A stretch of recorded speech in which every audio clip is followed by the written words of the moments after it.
আসসালামু আলাইকুম, কেমন আছেন সবাই? আশা করি সবাই খুব ভালো আছেন। আমি রুহানি ইসলাম চলে আসলাম নতুন আরও একটি ভিডিও নিয়ে। আজকে কলেজে আসছিলাম, কলেজে একটু কাজ ছিল।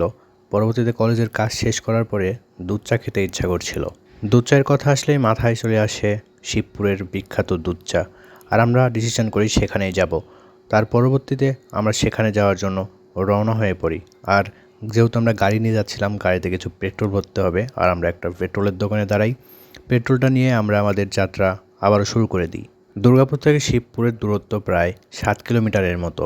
তারপর আমি গাড়িতে বসে ভিডিও করছিলাম, আর আমার ফ্রেন্ড ছিল সামনে জীবন, সে বলল আমাকে ফোনটাতে, আমি একটু ভিডিও করি। তারপরে তাকে ফোনটা দিলাম।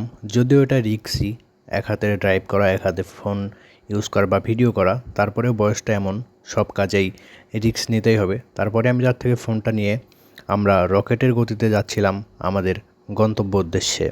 ভোরবেলা কিংবা সন্ধ্যার ক্লান্তি কাটাতে এক কাপ দুধ চা মানেই অন্যরকম অনুভূতি। আর সেই অনুভূতিটা আমরা উপভোগ করতে যাচ্ছিলাম একদম ভর দুপুরবেলাতে। অবশেষে আমরা শিবপুরে এসে পৌঁছালাম, আর এটা হচ্ছে রাজশাহী ঢাকা মহাসড়ক। তারপরে আমরা দোকানে যাচ্ছিলাম, যে দোকানে দুধ চা খাবো। আর আপনারা তো দেখতেই পাচ্ছেন দুধের পাতিলে দুধ রাখা আছে, এখানে প্রচণ্ড পরিমাণ দুধ বিক্রি হয়, মানে দুধ চা বিক্রি হয়। তারপরে আমরা ভিতরে এসে বসলাম, আর আমরা দুজনে 2 কাপ দুধ চা অর্ডার করে বসলাম। অর্ডার করার কিছুক্ষণের মধ্যে আমাদের চা আমাদেরকে দিয়ে যায়। দুধ চা খেতে খেতে আমার বন্ধু জীবন বলল আমার একটু ভিডিও করে দে। তারপরে তার ভিডিও করে দিলাম। আর চায়ের স্বাদের বিষয়ে তো কিছু বলতেই হবে না।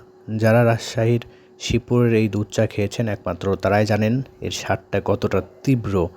এই ছিল আজকের ভিডিও। সবাই ভালো থাকবেন, সুস্থ থাকবেন।